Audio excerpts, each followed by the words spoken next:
Je, unahitaji taarifa kamili na uchambuzi wa ndani zaidi? Jiunge sasa katika grupu letu la WhatsApp kwa malipo nafuu kabisa. Utapata uchambuzi wa kila siku, mchana na jioni, update za dunia kwa haraka zaidi, fursa ya kumuuliza maswali Rahby papo hapo na kupata majibu ya haraka zaidi kutoka kwake. Usikose nafasi hii adhimu. Jiunge sasa na uwe mbele ya taarifa kuliko wengine. Tupigie kwa simu namba 0654467177 au tuandikie ujumbe ni unge na Rahby. Tutakuunga moja kwa moja.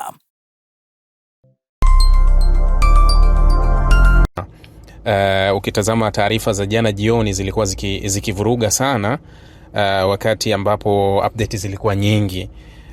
Update zilikuwa nyingi za jioni.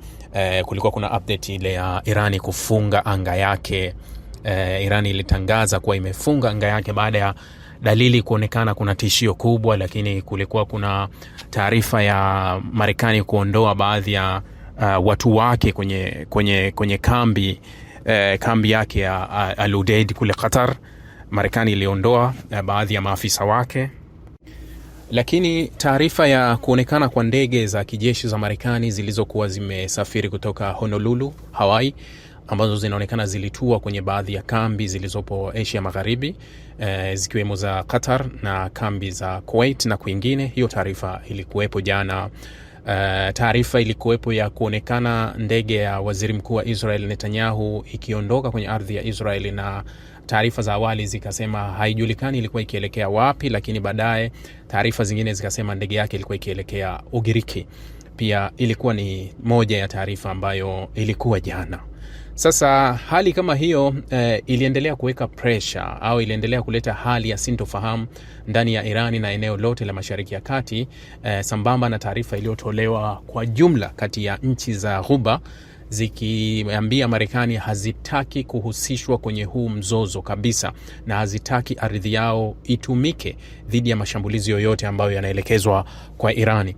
Kwa hiyo kulikuwa na hizo taarifa kabla ya mabadiliko ya taarifa za asubuhi au taarifa zilizotoka usiku sana wakati Donald Trump anazungumza. Unajua, kulingana na mabadiliko ya muda kati ya Amerika na sisi, kwa zile taarifa nyingi zilikuja usiku. Rais Donald Trump alisema kwamba mpinzani wa Irani Reza Pahlavi anaonekana ni mzuri sana, lakini alionyesha kutokuwa na uhakika kuhusu kama Pahlavi ataweza kupata uungwaji mkono ndani ya Irani ili hatimaye aweze kuchukua madaraka. Mmeelewa? Hili ni somo ambalo nilizungumza wakati wa mzozo wa Bwana Maduro. Nikazungumza na wanaharakati duniani, hasa wanaharakati waliopo Afrika. Kuna wakati unatakiwa ujifanyie tathmini wewe. Usisubiri uje ufanyiwe tathmini na mtu. Wewe hapo ulipo kwenye nchi ambayo unatetea na unataka mabadiliko yatokee, una ushawishi kiasi gani kuweka utulivu wa nchi, hata kama ikiwa utapewa nafasi? Ni lazima ulifikirie hilo. Marekani, nimesema Marekani walifanya makosa mengi huko nyuma. Walivyokuwa wakienda kwenye nchi wanafanya mabadiliko ya jumla yakawagharimu. Walianza 2001, unajua, kule Afghanistan wakatumia mamilioni ya dola kuhakikisha wanalinda tawala wanazozipachika za mamluki wao kina Hamid Karzai na wengine. Uliona kazi waliokuwa nayo Marekani. Mfano Afghanistan, amekaa miaka 20 kashindwa kuweka utulivu. Miaka 20 hakuna utulivu. Ni kila siku watu wameuawa, kila siku makombora yamepigwa, wanajeshi wa Marekani wameshambuliwa, kila siku ni matukio. Kuna kitu kimoja ambacho watu pia hawataki kutoa credit. Tangu 2021 wakati Marekani, baada ya Marekani kuondolewa kule Afghanistan, je, Afghanistan iliyokuwa chini ya Marekani na Afghanistan ya sasa iliyo chini ya Watalibani, Afghanistan gani yenye utulivu? Hakuna tena. Hivi sasa kusikia kuna mauaji ya kila siku, maana yake kuwa vitu vingi vimekuwa vimedhibitiwa, vitu vingi viko sawa. Yani hawa Watalibani wamefanikiwa kutuliza nchi yao na kuituliza kuliko hata Marekani alivyokuwa akiwepo pale kwao. Sasa hakuna credit inao hapa kuonyesha kuwa hawa wana utulivu, mbona wameweza kuituliza. Sasa nimesema mara kadhaa kuwa Marekani ameishajifunza kwa aliyoyafanya. Nimesema Afghanistan, kubadili utawala, unapachika utawala ambao unakosa utulivu, lakini Iraq alikwenda kumtoa Saddam Hussein bila mbadala. Matokeo yake wakavuruga usalama wa nchi ikashindwa kutawalika, hata yeye akashindwa kupata kile anachokitaka vizuri. Lakini Libya walifanya hayo kwenda kumtoa Gaddafi bila kuwa na kujua nani anakuja kuu. Sasa nimeona mabadiliko ya Marekani yameanza kuanzia Venezuela, na ndio maana unaona kina Machado hawaelewi mustakabali wao upi. Trump anasema hukubaliki na mamlaka ya ndani, yani hukubaliki na jeshi, hukubaliki na usalama wa ndani. Sasa vipi wewe unaweza kufanya kazi na sisi? Hili ni somo kwa wanaharakati na wanasiasa mbalimbali duniani. Wakati unapomshabikia Marekani, wakati unapoamua kuwa Marekani niko nyuma yake, wakati unamsindikiza kwenda kutimiza maslahi yake, je, wewe utatimiza maslahi yako? Hilo swali unatakiwa ujiulize kabisa, kuwa utatimiza maslahi yako. Ikiwa Maria Machado anataka kwenda kumpa tuzo kabisa ya Nobel Trump, licha ya kuwa taarifa ya Nobel wamemwambia kuwa tuzo huwa hapewi mtu, aliyepewa yule ndio yake na hawezi kushifti kupeleka kwa mtu mwingine. Kwa hiyo kama unataka kujifurahisha, umpe, aishike, apige nayo picha, sawa, lakini haitotambulika kama ile tuzo ni ya Donald Trump. Tuzo ni ya kwako wewe Maria Machado. Sasa hilo ni moja ambalo Trump analizungumza, kuwa Reza anakubalika kiasi gani ndani ya Irani. Kiuhakika ukiangalia msingi wa jeshi, mfano msingi wa usalama wa Irani, msingi wao upo kwenye vitengo viwili au vitatu: IRGC, Al-Quds na kitengo cha wasomi. Hivi ni vitengo ambavyo ndio vimeweka utulivu kwenye nchi ya Irani. Ni vitengo ambavyo vimesimikwa zaidi na wale unaweza kusema kuwa makasisi au unaweza kusema mamula, ambao ndio wamehakikisha wameweka vitengo hivi. Waliopo kwenye vitengo au waliopo kwenye usalama mkubwa wa Irani, wanaoshikilia usalama mkubwa wa Irani kuhakikisha Irani iko kwenye utulivu, ni wengi ambao niliwahadithia jana kwenye simulizi za jana mchana. Nilimwambia wengi wao walitokana na vita ya kwanza kabisa baada ya mabadiliko ya mwaka 79 ya Iran na Iraq, ambayo magharibi walikuwa wameifadhili. Hapa ndio kulitengenezwa msingi wa usalama wa sasa wa jeshi la Iran la IRGC, kikosi cha Al-Quds na vikosi vingine vilitengenezwa, msingi wake uko hapa. Hawa walikuwa wanapigana na tawala gani? Walikuwa wanapigana na tawala ya magharibi iliyokuwa ina harufu ya Pahlavi Reza, baba yake huyu Shah, huyo ndio walikuwa wakipigana naye huyu. Sasa unapomzungumzia huyu Reza Pahlavi wa hivi sasa, hana msingi wowote. Yani yeye ana connection za ndani za wanaharakati, ambapo kwa taarifa za jana zinaonekana kuwa Israel wamempatia kiasi cha dola milioni 17 kwa ajili ya kuwatumia watu wake ndani ya Irani ili waondoe utulivu katika ufadhili ambao wa kuvuruga utawala. Kwa hiyo huyu kapewa pesa nyingi. Video nyingi zinamuonyesha Pahlavi akiwa na Netanyahu. Video inamuonyesha anaenda kwenye ule ukuta wa magharibi, unaojua ule wa Israel, akiwa amevaa kikofia kile cha Kiyahudi akiabudu kwenye ule ukuta wa Yahudi pale. Huyu wa Irani hawawezi kumwelewa, ambao wao wanaishi kwenye misingi yao ya dini yao na imani yao wanaamini kabisa Israeli ndio adui yao namba 1. Huyu hawezi kuitawala Irani hata kama siku Irani itakuja kudondoshwa. Yani hata kama watawala hawa wa Irani wataanguka kutoka madarakani, Reza hawezi kuwa mtawala wa Irani kwa sababu hakubaliki ndani, hana ushawishi huo wa vyombo vya usalama kumuhifadhi au kuamua kukubali huyu ndio awe kiongozi mkuu. Aliondoka Irani kabla hata ya mapinduzi ya baba yake, kati ya miaka ya 75 ndio yeye aliondoka akaenda kusomea. Alikuwa ni rubani, anaenda kusomea masuala ya urubani. Kwa hiyo alitoka wakati huo kwenda Marekani kusoma. Wakati yuko huko ndio ikatokea mapinduzi, baba yake akaondolewa kwenye madaraka, akakimbilia Marekani na akawa akiishi kule. Kwa hiyo yeye ana miaka mingi kaondoka. Kwa hiyo hana mizizi ya Irani ya sasa ambayo ndio iko kwenye msingi. Sasa nchi yenye wakazi milioni 90 plus, unapovuruga usalama wake kuanzia chini kwenye msingi, haiwezi tena kurudi, hauwezi kuitawala wala haiwezi kukalika. Sasa hilo haliwezekani.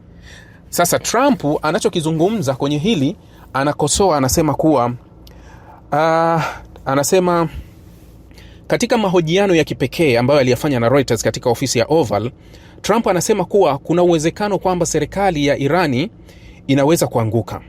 Lakini katika mazungumzo yake hayo, bwana Trump alimlaumu Zelensky kwa mkwamo katika mazungumzo na Urusi kuhusu vita nchini Ukraini, na akapuuza ukosoaji wa Republican kuhusu uchunguzi wa idara ya sheria. Hilo la Ukraine nitakuja nilieleze, manake jana aliongea na wanahabari kama 30 minutes, alafu alijibu maswali, alafu akawa anazungumza. La Ukraine pia alizungumza, nadhani kama nitapata muda nitalizungumza, lakini ikosa nitalizungumza kwenye mazungumzo ya jioni. Wacha niendelee na hili. Trump ametishia mara kwa mara kuingia kuwaunga mkono waandamanaji nchini Irani, ambapo maelfu ya watu wameripotiwa kuuawa katika msako dhidi ya utawala, lakini alisita Jumatano kutoa uungaji mkono wake kamili kwa Pahlavi, mwana wa marehemu Shah wa Irani ambaye aliondolewa madarakani mwaka 79. Hili ni pigo jingine. Hili ni pigo kwa upinzani wa ndani ya Irani kuwa Trump hajamuunga mkono huyo ambaye anapaswa kuwa mtawala baada ya hapo. Lakini kuna hadithi moja ambayo Westin na ulimwengu wa magharibi hupenda kuzungumza sana, na mimi napenda kusema hili mara nyingi. Wanapenda kujisifu kwa vitu ambavyo kuna wakati hawana uwezo navyo. Mfano, Trump anasema kuwa kuhusu mabadiliko labda huyo hastahili kukaa, hali ya kuwa anafahamu kabisa kuwa hayo mabadiliko ye anayatoa kutokea wapi, kufanya wapi. Yani anatumia njia gani za kubadili huo utawala mpaka aweze kuyatimiza hayo, ikiwa wenzake wamesha jaribu na kujaribu na kujaribu na kujaribu na wakashindwa. Yeye Trump anatoa wapi hili? Halafu kuna kitu kimoja ambacho kinafanyika, si bahati mbaya kwa hivi sasa. Vyombo vya habari vya magharibi vinajaribu kulazimisha kuwa eti bado hali ya Irani iko vile vile na maandamano yanaendelea. In reality hakuna maandamano ndani ya Irani. Mimi nazungumza na rafiki zangu walio ndani ya Tehran, watu waliopo Mashhad, waliopo Tabriz, nazungumza nao kwa simu. Unaweza kusema kuwa okay, mitandao imezima sio kuna, lakini nazungumza na watu walio ndani ya Irani na wananiambia kabisa kuwa hakuna kitu kinaitwa maandamano. Tena katika kunikazia, mmoja ananiambia Rahbi, tunaweza tusije kushuhudia tena hiki kitu kilichotokea kwa jinsi waandamanaji walivyoshughulikiwa katika kipindi hiki, na operation kubwa inayoendelea ya hivi sasa kuhakikisha inawashughulikia wote waliohusika katika hili. Kwa hiyo ananiambia huenda tusije tukashuhudia tena maandamano ya namna hiyo. Ikanikumbusha kitu kimoja kuwa wanaharakati kuna baadhi ya jamaa rafiki zangu kwenye vile wakati ile 29 Oktoba nyumbani, nakumbuka niliwaambia, wanakumbuka niliowaambia, wenyewe wanajikumbuka, kama wakisikia hii watakumbuka.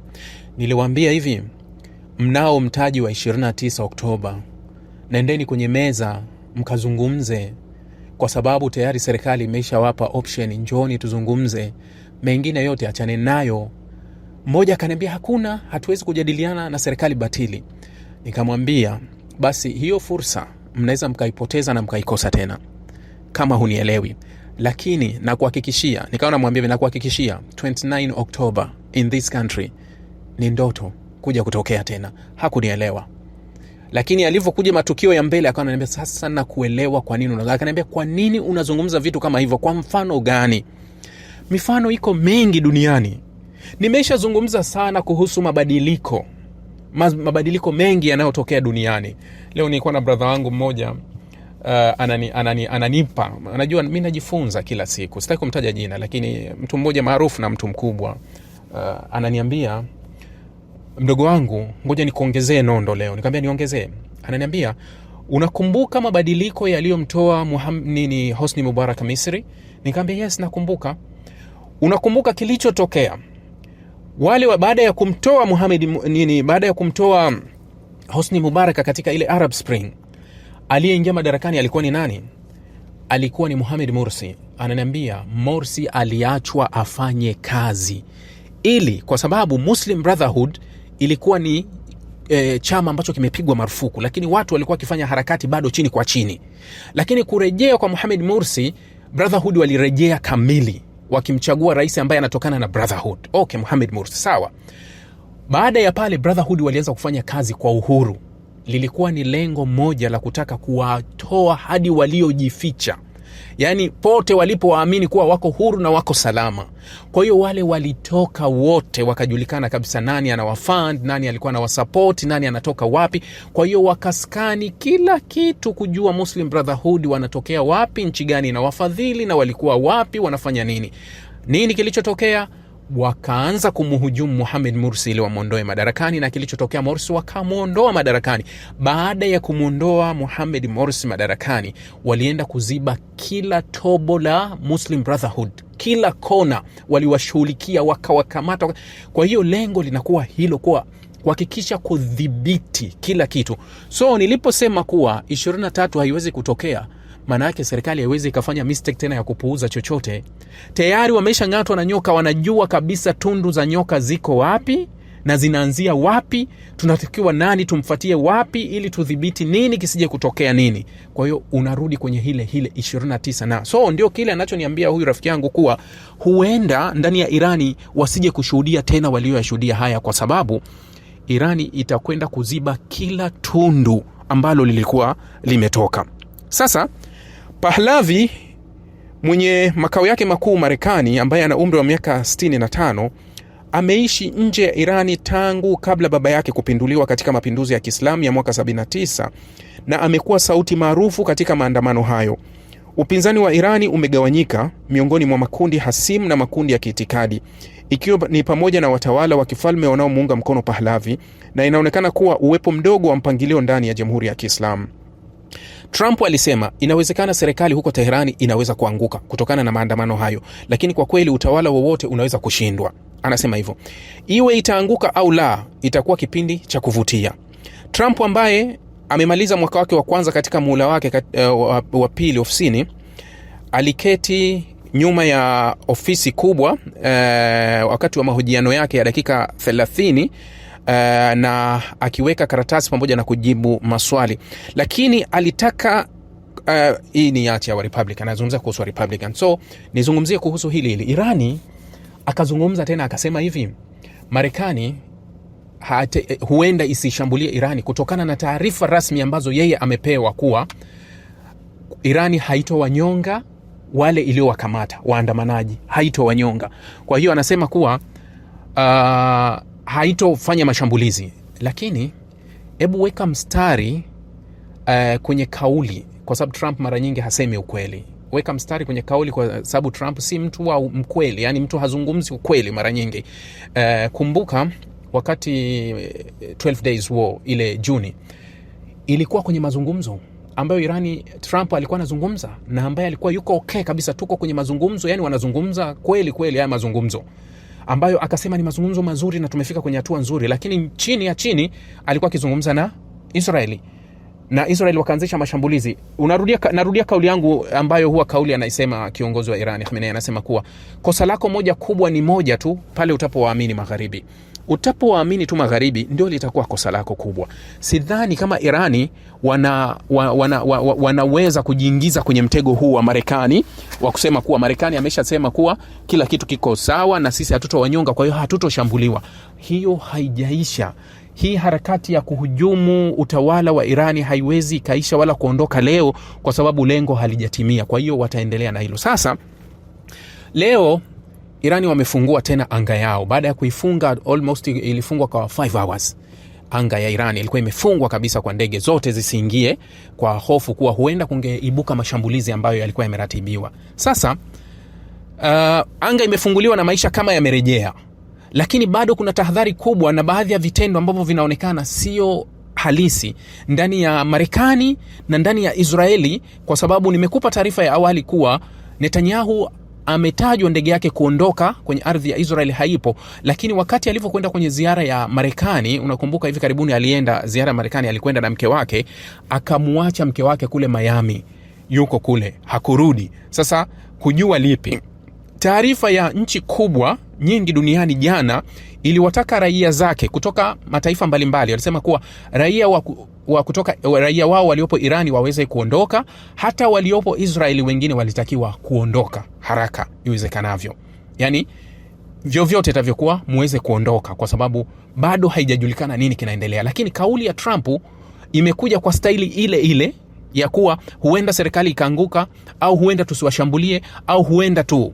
Trump ni ndumila kuwili, hubadilika kila wakati. Juzi alisema wana mazungumzo na Irani, akasema tumefuta mazungumzo. Huenda baadaye tena tukaona kwenye mtandao wake akaandika kuwa tunafungua tena mazungumzo na Irani kwa sababu So usimfate Trump nyuma, kwa sababu Trump atakuingiza kwingine kabisa. Mfano alivyozungumza kwenye mazungumzo ya leo kuhusu Ukraine, hilo nitalizungumza kwenye mazungumzo ya jioni. Anasema kizingiti cha makubaliano ni Zelensky. Kaisha rudi pale pale kwenye ile pointi yake kuwa Zelensky ndio mwenye matatizo. Hayo ameyazungumza kwa upande hivyo kuwa Zelensky ndio mwenye matatizo. So jamani, swala la Irani linabaki kuwa la Irani, na lakini ndio limefika kwenye kiwango ambacho bado kiko kwenye bracket. Mimi siwezi kusema kuwa hali imekwisha, imerudi kuwa sawa. Licha ya kuwa vyombo vya magharibi vinasema kuwa hali ya Irani bado kuna maandamano. Ndani ya Irani hakuna maandamano. Maandamano yamedhibitiwa. Na nimeona kuna maandamano ya kuunga mkono Irani makubwa sana yalifanyika India. Sana makubwa. Lakini nimeona maandamano mengine yamefanyika pia Kashmir ya Pakistani na Kashmir ya India. Pia imefanya maandamano makubwa ya kuwaunga mkono wa Irani. Lakini nimeona maandamano mengine ya kuwaunga mkono Irani yamefanyika Pakistan. Maandamano maelfu ya watu kuunga mkono serikali ya Irani. Lakini ndani ya Irani still maandamano yameendelea na kuendelea mpaka hivi sasa. Kuna maandamano karibu kila sehemu. Ukitazama vyombo vya habari vya ndani vinakuonyesha maandamano ambayo yako live kabisa, ambayo hayo ni maandamano pia ya kuunga mkono serikali ya Irani. Kwa hiyo kuna kile ambacho kilifanyika wakati wa maandamano ya kupinga utawala wa Irani. Unaona waandamanaji wakichoma picha za kiongozi wa Irani Ali Khamenei, wanazichoma. Na nimeona maandamano ya pili ambayo yanayofanyika ya kuunga mkono serikali, wakichoma picha za Pahlavi, wakichoma ya Netanyahu, Trump, wanazichoma. Sasa kila mmoja anaangalia upande wake kuwa mechi iko upande gani, labda iko kwangu au iko upande wa pili. So yote kwa yote, Trump hamuungi mkono Pahlavi na haamini kuwa huyu anafaa kuwa mtawala wa Irani. Kwa hiyo wanasiasa wa Irani ambao walikuwa wanataka mabadiliko na wanaharakati wa Irani ambao pia walikuwa wakiota mabadiliko, wanapaswa sasa wachague mtu gani mwingine ambaye anaweza kureplace nafasi, ikiwa yani nafasi ya ndoto, naweza nikasema nafasi ya ndoto, ikiwa utawala wa makasisi unaweza kuja kuangushwa, kitu ambacho kwangu mimi ninawaambia bado kitu kiko mbali sana. Kwa sababu taarifa za Marekani zinaonekana kama Marekani alikuwa anakusudia kufanya mashambulizi kidogo tu ndani ya Irani alafu atoke, kwa sababu mamlaka katika uchunguzi wao wanasema kuwa sio rahisi kwenda kufanya kuvita na Irani halafu uondoe utawala katika kipindi, yani kuwa inahitaji vita ndefu sana ya muda mrefu. Nilizungumza juzi nikasema kuwa hakuna mabadiliko yanayowezekana Irani kwa vita ambayo inaweza ikachukua miaka na wote wakakaa pembeni na wasiweze kutimiza hilo, na wataichafua Middle East yote na wasitimize lolote katika kile wanachokitaka. Huwezi kubadili utawala wa Irani kwa kuanzisha vita. Huu ni utawala ambao shida kubwa. Nilikuwa nikiongea nakwambia na brother wangu leo, nikamwambia hivi, kama Marekani ataanzisha vita ndani ya Irani, atakuwa ameusaidia mno utawala wa Irani kumaliza matatizo, kwa sababu shida kubwa utawala wa Irani unachokiogopa ni watu raia wa Irani, sio watu wa nje. Yani sio Marekani wala